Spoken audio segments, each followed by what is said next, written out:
Okay. Okay. We're doing today halacha side base halacha above. With here, the Mechaber says it's if you look on the screen, it's on the second line. Talking about the dinam of tipas chalav, where a drop of milk fell on the outside of a pot that was cooked in fleshets.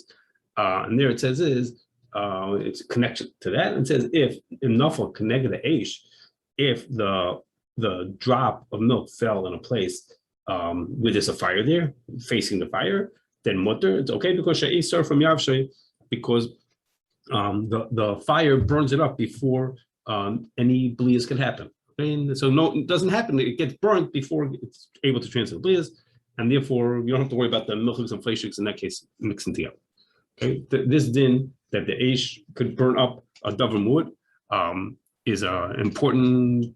One of the two parts of the shiloh that can you use your stovetop grapes for milchiks and fleshiks, the same one for milchiks and for fleshiks. But I'm going to wait to talk about that until we get to the second half, which is the second part of them, which is coming soon, coming whatever in a few dinim. So I'm going to wait to talk about the stovetop until we get to there. Okay. Another thing that it's negated to, is in the house of Hagal's Kalim, that there the Pri Megadim says that we know that there's a difference between Libun and Hagala. Libun burns the blia, destroys it where it is, and Hagala draws the blia out of the kli. So so therefore, for example, you could do Libun even when the kli is ben yomai, but Hagala you have to wait for the kli to be in ben yomai because we don't want the blia that came out to go right back in. So Pri Megadim says, what about Libun kal? He says, what about Libun kal? Does that burn it or does that draw it out? So he says, he assumes that it draws it out. It works like Hagala draws out the tam. So he says, well, if it draws out the tam, he says maybe. He doesn't say for sure. He says maybe then you have to be in ben yomai, or you can't do it on Pesach, which is connected to the same thing. He says because if it's drawing the tam out, just like Hagala is going to put it right back in, so Libun does also. So when we learned Hagal's Kalim, we spoke about this. I'm mentioning it today because one of the reasons to disagree with the Pri Megadim is even naniach it's correct that it draws the tam out, but when the tam comes out, now there's a fire right there. There's a fire right there that did the Libun kal. So if Libun could, if a fire could destroy a davar muad of liquid milk, physical milk that's actually coming out, imagine what it could do to the blia. The mamash, something just in the air, something little like that. Then of course it would be served that thing, and that's one of the reasons why people don't follow this Pri Megadim. Okay? They say it might be true that it draws out the time rather than burning it. That could be, but that doesn't cause a problem. Even the Pri Megadim himself is not sure. It's that we don't consider it to be a problem. So I'm not going to fire, then you have to say just the heat. Correct. The strong heat there that's making the Libun kal is going to do the same thing. Okay. And now, but what we're really going to talk about, our main topic for today. That's relevant for kashering ovens. For kashering ovens, yes, but when we learned Hagal's Kalim, we found there are other reasons why a home oven might need to be in a ben yomai anyhow. Other reasons for the side, but yes, for this reason you wouldn't have to wait. That's correct. You could do it even if it was ben yomai. Yes. Okay. And as for the traditional reason why things have to be in a ben yomai, you could do it. Yes. Okay. So our main thing we'll talk about is freeze dryers. We'll see as we talk about them that freeze dryers have to do with the shiloh also. Okay. In a small amount. We're going to talk more freeze dryer than the shiloh, but okay, but like that. Okay, like this. Okay, well, how does freeze dryer work? Okay, so what we're looking at here is as if you're looking straight into the freeze dryer. Okay, and this is an empty chamber. Okay, let me back up before I tell you how the freeze dryer works. Okay, when you want to dry something out, you want to remove all the moisture out of it, you heat it up. So like you could put a piece of meat into an oven that's 150 degrees, and it'll turn into beef jerky. Okay, you dry it out 100 for a couple of hours, it'll dry out to turn into beef jerky. And you take vegetable herbs and you put them into an oven that's 120 degrees for a few hours, and also it dries it out. You make dried like herbs that you have in your house, the spices that you have in your house. That's how they dry them out. Okay, or we talked about once evaporating. You could even do at a vacuum, and you could evaporate juices at even lower temperatures. Okay, we talked about that how evaporators work. Okay, but all of those. The long and short of all of those is that you're taking a liquid and you're turning it into a gas. Okay, so you're taking the juice was the easiest case. It's actually a liquid, and you're turning it into a gas. Or you're taking the water. The water well, if it's a juice, it's the easiest part. You're taking the water and boiling it out. Even when you're taking a piece of meat, the liquid, the water is in it's solid right now. It's in the meat, turns into a liquid, and then it boils out and you get it out. Okay, long and short is you're using heat to get it from being a liquid to being a gas, a vapor. Okay, but that heating affects the quality of the food. Okay, it takes away from the other properties that the food has to also. So it came along people, and it's somehow connected to World War II. I'm not sure, whatever. And they found that What? World War II. At the end of World War II, No, take oranges and you evaporate it. You put the water back in, it won't be the same quality. right? It's not the same quality. You've taken some of the other things out with it. Also, you've ruined it also. By that heating ruins it also. Okay, so they figured out a way to go from solid to gas without ever being a liquid. Okay, the process it's called sublimation. Okay, I don't know what that means, but it means is you go from being a solid to being a gas. Imagine you have a piece of ice, okay, and the piece of ice goes from being a piece of ice that's a solid to being a gas without ever being a liquid in between, which sounds impossible, right? Ice has to first be liquid, and then keeps on getting hotter, and it turns into a vapor. And this goes from being solid. I don't sense me. The liquid trapped in a food at room temperature is not a solid. So it's a liquid. Right, it's a liquid. It's just so that goes more, right, correct. It goes from being a liquid into being a gas. Okay. But here what happens is going from a solid to being a gas. He's asking what's in a gas. Okay, are you Well, in what's here? an example? no. I'm saying it's not a solid. There's no such thing. Okay, so if it's so you'll see if it's a liquid and your piece of meat that the water in there is in a liquid form, and now we have to do something to get it out from being a liquid form to being a gas. We have to do so much to it that it affects the food. We're going to turn it into a salad. We're going to change it from being a liquid into being a salad. We're going to freeze it. That's why it's called a freeze dryer. First, we're going to freeze it, turn it into a salad. And then we're going to go from being frozen to being a gas without ever going back to being a liquid in between. It's going to be a solid and a gas. Correct. And it's never going to pass through the liquid stage in the middle. Okay, it's called sublimation. It's make it a salad. Okay.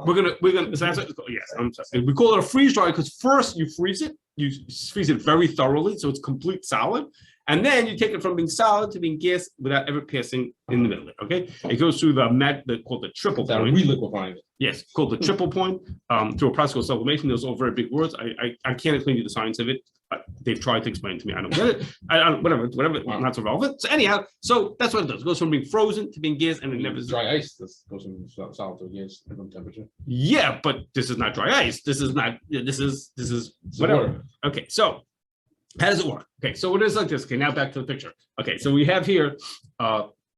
You're looking at the freeze dryer like head on, looking into this freeze dryer, and it's empty. There's nothing in it. So what do we have? They have this big chamber. What's the circle? A window? It's a tube.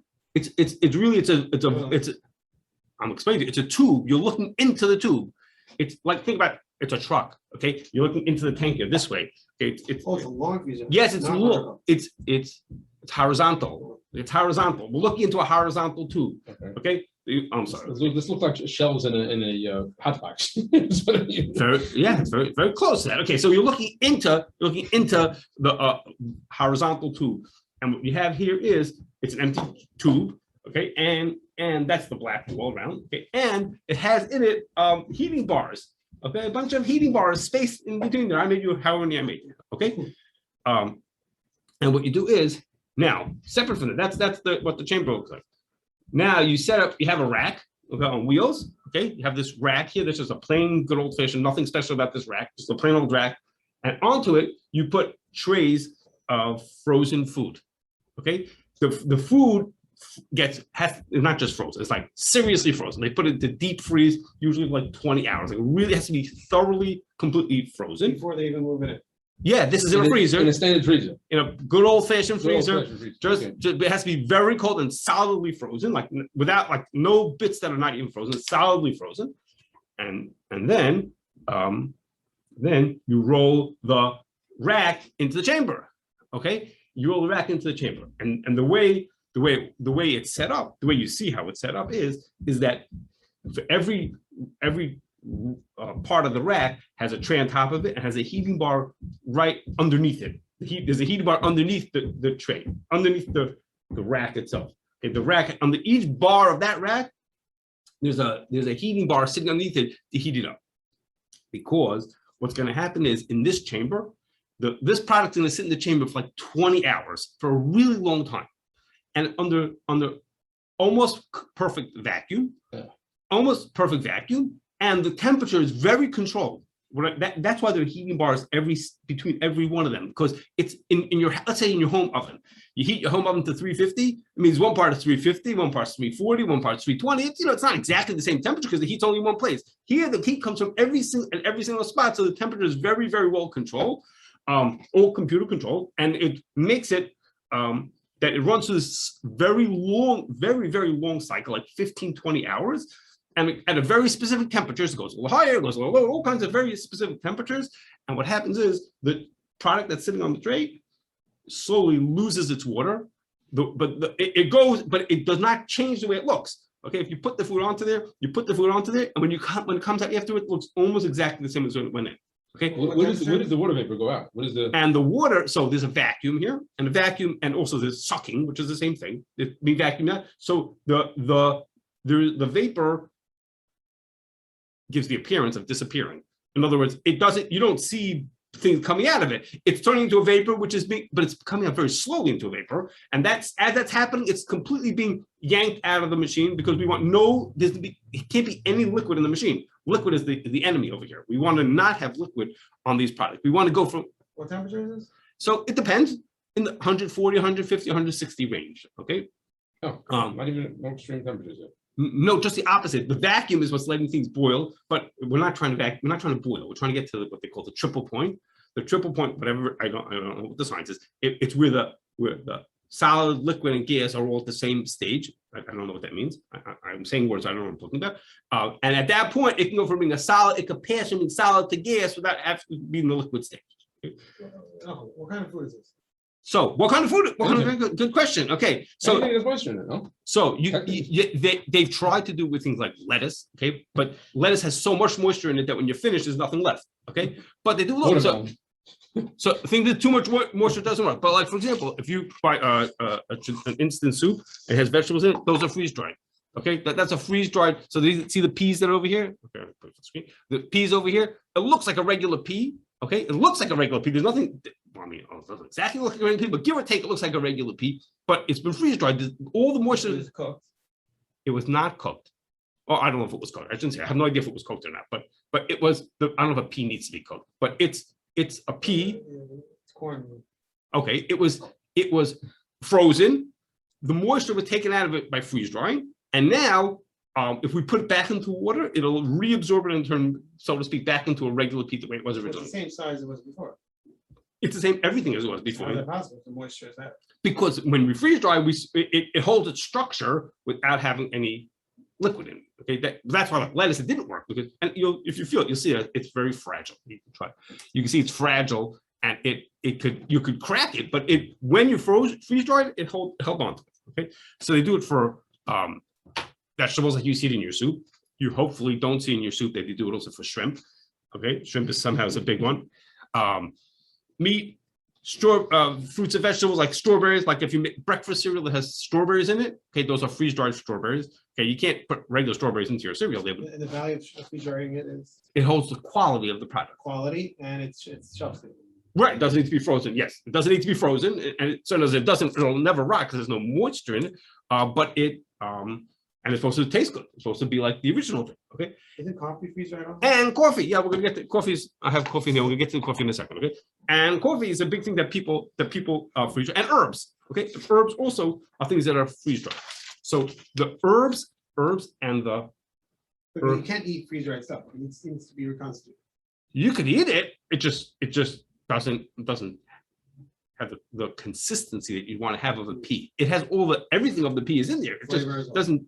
It's everything. All you can add to it is water to make it back, so to speak, into a pea. Okay. I'm going to use peas, herbs, and coffee. Hold on. We talked about evaporator. We make a pressure. And you vacuum, and then you boil it out. Right. What's the difference? Because over here, you're not boiling it. When you boil it out, it first has to be a liquid and then to be a gas. Here, the structure makes it that it goes, it is a vacuum. How does it work? What's the difference? There you're evaporating at 160, and here also. I don't, again, it's a sublimation thing. That's the science, but what in practice, what's different? What the difference is that it's not. You're just boiling at lower temperatures. That's all. Right. You're not. You're getting to a very specific place where it doesn't have to turn into a liquid first. The same temperature. It's solid. How much of what's? but it's ice. The thing you're putting in is ice, not Oh, you liquid. put it in frozen. You put it in a frozen thing, and somehow it goes from being frozen to being vapor, and magically skips that liquid stage. You can't imagine juice, you can't frozen juice, you can't put it into an evaporator. I mean, you could go into evaporator, it would turn into liquid juice, and then it would boil out. But that's not what's happening here. Okay, now, so the coffee and the herbs, I'm just going to use it as an example of just show you a detail, and that was like this. Okay, the difference between I randomly priced things. Okay, this is just a sample. Okay, the difference between freeze dried and spray dried coffee. Freeze dried coffee tastes. Just back up a sec. Yes. Okay. You're talking about coffee beans, coffee liquid. Right, what is it? Okay, good. Okay, so I should explain that. Instant coffee. It is instant coffee. Yes, coffee beans or ground coffee are not cooked. When you make instant coffee means is you take coffee beans, you roast them, and you make a pot of coffee, a really, really big pot of coffee. Concentrate. Oh, No, not concentrate. You make a. Instant coffee is not just roasted beans. I said first you make you roast the beans, Yeah. and then you make a big pot of coffee. That's what the You- company's you doing. grind them, presumably. And then you percolate them, you make them, you cook them Big into a coffee. big pot of coffee, and then you take the water out Is of it. that concentrated strength? It doesn't make a difference whether it's concentrated. The point is, Well, you waste. Why'd you add water to take out water? not my problem. And then the point is, you make a big pot of coffee. You can make it concentrated if you like to, a big pot of coffee, and then you boil the water out of it. So now you have, I thought it was spray dried. well, how do you boil the water out of it? So you can either freeze dry it or you could spray dry it. That's the way you get the water out. That's the way you boil the water out. So there's two ways to do it. You can either freeze dry it or you could spray dry it. The freeze dried coffee reconstitutes better and it tastes more like the original coffee as opposed to the spray dried, which is does not reconstitute as well. I'm going to show you later what the difference is. Not considered the same quality. Okay, so in my when I looked at two things, the price was $1.40 for the freeze dried, $1.40 an ounce, and 85 cents an ounce for the spray dried. Okay, that was the Real difference. price. What? Real price. Those were real prices. Okay, I don't know if that's always. That's just where I happened to look. That was the price. Okay, now, as compared to in an herb, and I took parsley, the price per ounce of spray dry, which is the regular parsley you have in your house or whatever, was about $3 an ounce, and freeze dried was $31 an ounce. Okay, so the Parsley spray dry? What is it? you say what is spray dried parsley? So let me give you one more second. I'm going to show you one more part of my slide. And so the difference in price was you're paying 68% more for this freeze dried coffee, but you're paying almost 1,000 times more for the freeze dried. Not 1,000, 10 times. Well, 1,000%, right? Correct. 10 times more for the freeze dried parsley. So he says, which Meshugana was going to pay for that? And the answer is, that's why in your house you don't have freeze dried parsley. So if you make a fancy sauce and you want to have parsley that has special qualities to it, and you're putting in just a little bit, you're going to buy freeze dried parsley. That's the kind of people who buy freeze dried herbs are people making a very high quality product, and they want it to have the very specific consistency. So those people buy freeze dried herbs. There's quite a market for it, but not for me and you. I mean, if you walked into the supermarket and you saw parsley costs $2 for the bottle or $20 for the bottle, which one are you going to pick? You picked one that's $2, same thing. So wait, so what's spray dry parsley? Maybe it's spray dried. Use It's oven dry. dried. Oven Oven dry. dry. Yes, I'm sorry. Oven dry. Yes, I'm sorry. Okay. Yes, sorry. Okay, we'll fix my slide differently. Okay. So now that we've talked about those things, now let's get to the hashgacha. A freeze dryer is a very advanced, complicated piece of equipment. If you have one, most companies are not going to have one. A coffee company will have one because they make coffee every day of the week. That's all they do is make coffee, and they have enough business that they keep their freeze dryer just for coffee. So how do they load the coffee? They freeze Fro- trays of it? Yeah, they take the liquid, freeze it into thin trays of it, and then put it into there. So we assume that freeze-dried coffee is made on equipment that's all done. That's what we do with it. They make coffee with it. Okay, that's why we assume you could buy freeze-dried coffee without hashgacha, plain coffee. Okay, unflavored, yes. But everybody else who has a freeze dryer, I shouldn't say most people don't have enough business to freeze dry stuff to be freeze drying all the time to keep the freeze dryers busy. Okay, think about people make, I don't know, fruits and vegetables. How much stuff do they have that they're gonna be making? So it's very common that the person either owns the machine and he lets other people send stuff in. So, or they have a toll person, a guy who does it just for everybody else. You have some stuff too, you send it to him and he freeze dries it for you and sends it back to you. Like we give hashgacha to a company that their real business is, so one part of the business is freeze drying fruit, and the other part of the business is freeze drying ice cream and yogurt. Okay, that's just they got to keep themselves busy. They have to keep things going in the machinery. Freeze dry ice cream. Yeah. What does that mean? So you say, why would any machine want to buy freezer ice cream? You sort of missed the point because it's not cold. It's a good question. I don't know. Okay, but Make it stable or whatever. I don't know. but what do you do What with do it? you do It's with not cold. It's not ice cream. Can I get to reconstitute it? No, you can reconstitute, but it's, no, I know. And people eat the ice cream and the yogurt. They eat straight. Okay, they eat in the freeze dried form. The yogurt Have actually. you seen this retail? Yeah, the yogurt is a big product for babies. It's a baby food. It's a baby. It's called baby treat. They're like little drops of yogurt. Those are freeze dried. They're freeze dried. Okay. Probably by our company. They're one of the big people who does it. Okay. Anyhow, the one we certify. Anyhow, but then people make shrimp and these vegetables that go in here, and the same company will make 100 different things. Okay. So You said meat, right? meat, yes, meat and shrimp. For some reason, shrimp is big in the non-Jewish world. These soups have shrimp in them. Anyhow, so the good thing hashgacha wise is that assuming we have, let's say, however we'll talk in a second, we have separated freeze dryers or whatever we have to have that separate. The good news is the process is really slow. Okay, the product sits on a tray for 10, 20 hours. It sits in the freeze dryer for 20 hours. So the mashgiach who walks in, you can't hide anything in a freeze drying company. Okay, because when you walk in, if let's say the red trays are the milchig ones and the black trays are the parv ones, okay, you look in the freeze dryer, you're going to see what it is. There's no playing games over here because it's in there for a zillion hours. So the mashgiach who walks in will see what's going on. So if they're following the rules, it's in a way that makes it easier to see. Batches don't take 5 minutes to make; they take 20 hours to make. So it's easier to be on top of things when you're watching it. When you actually walk in, no one could play games and move things around. So we allow companies to be kosher tray as long as they have separate trays, and when mashgiach pops in. So no, I'm saying ovens too. we're gonna get that's what we're talking about the chambers. We're talking about the chamber in 1 second. But tray wise, so depending on the setup, there's a potential for knowing which one is which because you can catch them. It's easier to catch them. Okay? Now, the trays is assumed, the trays that the food sits on, those would have to be separate or kasher, one way or the other, whichever you want to do. You want to separate or kasher, however you want to do that. Obviously, that needs hashgacha with kasher.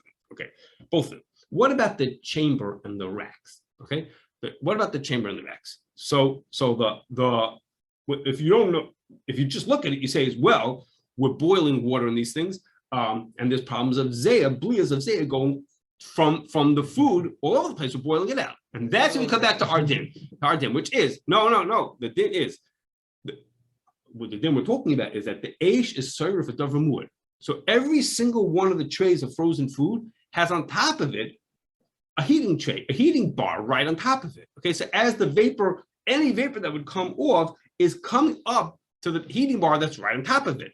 So when our Mechaber says he didn't know about freeze dryers, but when he says that the aish could be served the davar muad, that's going to be served the top one. Now, except that the very top one, the top tray doesn't have a bar on top of it. Top tray doesn't have a bar on top of it. But there, we have first of all we have a vacuum. Okay, the vacuum which is sucking all the moisture out of it. Remember, it's the enemy to have moisture in this thing, so they're sucking all the moisture out of it. And we'll see when we learn about zayah. That in order for zayah to make something, even if it is treif, to make it treif up the next food, you'd have to have condensation. And of course, there's no condensation here. Again, the enemy here to have vapors in here. So it's accepted you can use the same one for. So you can't have the trays that the food sits on have to be. And the heating bar is the same below you. Is what? The heating bars themselves. The heating bar doesn't touch the food. Has tray for racks, trays on them. It's same below you. It doesn't touch the tray. Doesn't touch the tray. No, the bars are between the racks. No, the rack. I'm sorry, the rack. No, what the tray is sitting on, the shelf that the tray is sitting on. Oh yeah, so the please don't go inside. Yes, correct. Yeah. Now I'll mention to you. A child came up just a few days ago. I don't know the answer yet, but it's a gate to this. Happened to come up.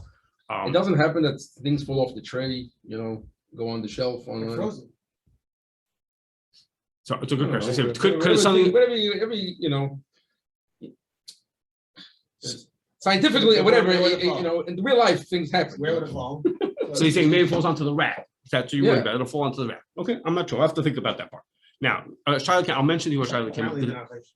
A Shiloh came up this week. A Shiloh came up about a week ago. Just interesting. It seemed that there's a new thing that people have started. There's one company in the United States who's doing it that I know. People who have mother's milk, and they right now what normal people do is they want to save it for a different day. They freeze it. Okay, so this company says you can send us the frozen milk and we will freeze dry it for you and send it back to you as a powder. And now it's shelf stable. Now you could travel with it. You can do things, you don't have to keep it in the freezer. Okay. So this is you want to have this person wants to have the mother's milk for their baby. They don't want to have to keep it frozen. So they ship it. You have to ship it frozen to them. They freeze dry it and send it back to you with instructions. You sent us 4.2 ounces. So we give you back this much powder. Put this much water. Milk. And they, of course, they guarantee it. So there's questions. Is it your milk? That's one part of the shiloh. Is it really your milk? There's a shiloh. There's also shilohs because even if it's your milk, there are dinim. We talked about the only dinim. You only let to give milk to a baby, mother's milk to a baby while he's still nursing, not when he stops nursing. So you can't hold it or give it to your neighbor. Okay, I'll put that on the side. But the shiloh is on the freeze drying itself. Okay, so we're looking into it. We don't know yet, but it might. So they came to us. This one company came to us. No, a consumer came to us. Oh, consumer came to us. So the question is like this. My assumption, this is we don't know yet. Assumption is when people, let's say 50 people send in their milk, they're not dumping everybody's stuff onto a tray and then giving it back to them afterward. We hope. We assume that they're keeping everybody separate. Okay, so what does that mean? How are they keeping everybody separate? How are they doing that? So somehow, Kinneret, my guess is they're keeping it in your original package and they're opening the package. Okay, they're opening the package, but keeping it inside so that when we're finished, all your stuff stayed in your package and the next person stayed in their package. They send you a specific package to send it to them? I don't know. I think they send you a special package. If not, whatever, yeah, I think they send you a special package. So they're keeping instead of it looking like this, it'll be like shelving that could hold 50 packages on it and put everybody's into it. We freeze dry the liquid out of it and then keep your powder in your own special pouch. So yours is yours and the next person's is somebody else's. But just to say is that there's no shared trays. There's a tray, but there's a barrier between the only thing that could become not kosher is the thing that's touching the food, and that's yours. If they do shrimp in there the next day, it's hard to imagine, but if they do shrimp in there the next day, they'll make difference to you. It's not touching your tray. So that's what I was thinking. We're still poking around to see this. Dedicated freeze dryer for this. Right. So if it's dedicated for mother's milk, if it's really, which probably is just structurally. No, it probably is because of structurally. Think about what it has to be built like to hold these little packages. Probably built differently, or maybe have different racks than you do for shrimp. I'm not sure. Right, okay. we wouldn't say go your non-Jewish mother's trait. Right? It's not trait. So it's a very interesting question. Yeah, that's what I said it's just the Ramah brings it's Parashas Daven Shechina. You shouldn't do it, this and that. And Rabbi Rak has been telling me that no, the people take it more seriously than that. So we're working at that angle of that is to know if it's really treif. Is it more treif? If you get somebody else's milk, is that more treif? And then my suspicion is, but that they're really good at tracking. Everybody gets their own milk back. But okay, all this has to be. I'm just mentioning because it came up this recently, and we're talking about freeze dryers. Okay, now, okay, some other things are. Just quickly, 3 other things. One is freeze-dried food is meant to be ready to eat. It means when you put the water back into it, you're ready to go once that happens. So if you're freeze-drying something that needs Bishul Yisrael, so then aside from the freeze-drying needs hashgacha to make sure they didn't do meat on that equipment, you also want to make sure that the cooking wasn't Bishul Yisrael. Like you make potatoes. There's such a thing as freeze-dried potatoes. They would go also into instant soup kind of thing, like chunks. They're not necessarily freeze dried, but if they would be freeze dried, that would be. So then it's the freeze drying is one part of the question, but they may have done something beforehand to prepare this thing to make it fit to eat once we finish freeze drying it. That's one thing. So you're not talking about the baking that takes place. No, not in the freeze. I'm saying before it got to the freeze dryer, they had to do something to it, so that once it will be freeze dried, you'll be able to eat it after. Okay. So this is not considered to be baking. It's not meant to cook it. It's there a long time, it's for sure, right? But that the goal here is dafka to not cook it. Somehow cooking and baking, whatever. Okay, now next is you put raw potatoes there, it won't work. It'll work, but when the problem is, it won't be edible. No, it will not be edible. No, it will not be edible for 20 hours. Why is that not edible? I don't know. Yeah, that's okay. Next is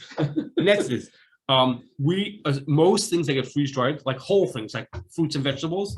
Okay, things that are solid, like a strawberry. You don't need anything to it usually. You don't usually, I didn't say automatically, you don't usually add something to it. Sometimes they do. Sometimes they'll infuse the blueberry with sugar before they freeze dry, but usually you do it straight. And therefore it would be, if it was kosher, it's probably kosher Pesach. So one of the big example of that is freeze-dried coffee that we let people use at Pesach. In contrast to spray-dried coffee that we don't let people use at Pesach, okay? So if you haven't seen my video, this is freeze-dried coffee. You can come with it. This is freeze-dried coffee.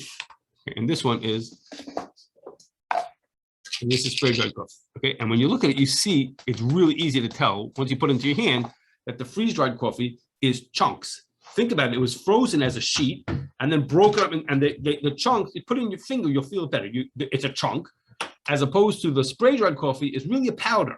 Now they agglomerate it back into to look like chunks, but it's really, Lamais, it's a powder. If you rub the spray dried in your fingers, it breaks apart into a powder very easily. It comes out of spray dryer as powder? Yes, it comes out of spray dryer as powder. And then what is it? Then they it's called agglomerate, which is to say they put a little moisture to it and they dry it again. So that makes the pieces stick together. That helps it in the hydrate better, and it looks more like it's freeze dried, but it's really not freeze dried. It's really it looks like more like freeze dried, but it's obviously not.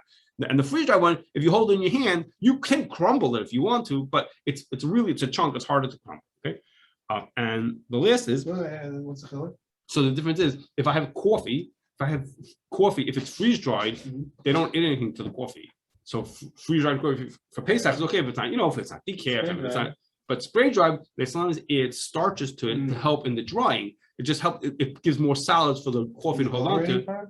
No, in the spray drying itself. Before they put it in the spray dryer. Before they put it in the spray dryer, they'll add starch to it. So there's a potential. It doesn't happen so often, but it could happen. So therefore, we say spray dry needs to have a shkach of Pesach. The freeze dried doesn't. Nothing. Well, the spray dryer, yes, because of the equipment. Yes, you're right. The spray dryer equipment needs hashgacha of Pesach also. Okay, the freeze dryer. No. I take that back. I take that back. No, the freeze dryer and the spray dried coffee we don't worry about the can because they're dedicated, because that's what they do all day long. The issue is that in order to spray their pump, sometimes they put it add to make it to hold on to it better, as opposed to the freeze drying is just straight. They just put the coffee in as. I thought we say even instant coffee is okay for Pesach. Only if it's freeze dried. So we tell people buy this brand and not, but we don't tell them freeze dried is spray dried. It's hard for people to usually figure out. So we say these 10 brands are okay. Maybe I'm mixing up. We say it doesn't need hashgacha, right? For year round. Instant coffee. But for Pesach, coffee doesn't need hashgacha. Correct. But for Pesach, it does. Okay. Now the last thing is, which one? The spray dryer. No, I got it from that one. I actually got from Shul, but I actually have it here. I could show it to you if you want. And the freeze dried is from upstairs. I know Folgers Taster's Choice is surely freeze dried. I have no idea. I don't know. I'm not a coffee drinker, so I don't. Okay. The last thing is that the din is that if a bug is 12 months old, a vegetable, the bug in it is 12 months old, the bugs are dried out in the butter. Almost everyone assumes that if it's mechanically dried out, it's the same thing. So if you take parsley and take cilantro and we put it into a oven and we heat it up and it becomes the equivalent to 12 months, that's also good enough. That's also, we consider the bugs to be dried out. Right? And freeze drying, again, it's very different. It's a very different way of doing it. But it's also, when we went to Lime, I told you about how we freeze dried. Rabbi Gissinger did it first, and then Rebelsky and Schechter weren't such believers, so we did it again. We freeze dried bugs, brought it to them, and they said, yeah, those are also equally dried out. Freeze dried bugs or herbs with bugs on them? No, we freeze dried bugs. We traced up the trays. Or did it?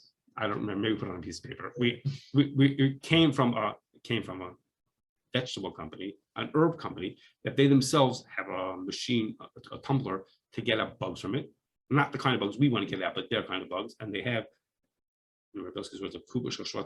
okay, underneath is a box full of a zillion bugs in it underneath this tumbler. So we scoop them out and put them into the freeze dryer. It had to be frozen first and then freeze dried. And when he looked at them, then he said, that's fun. Those are fun also. Any taste them? No, you just touch them to see were they actually dried out enough? Yeah, they were fine. So it's assumed also that freeze dried herbs are not considered, bugs are not considered to be a tolling issue also. I had a company that was making gin with dill. They wanted to use fresh. We said they can't. You want to use fresh dill. So we tried it with oven dried, and the taste was horrible. So they used freeze dried, and they had good results. Somebody sent me a link. Say it again, they were doing, what were they making?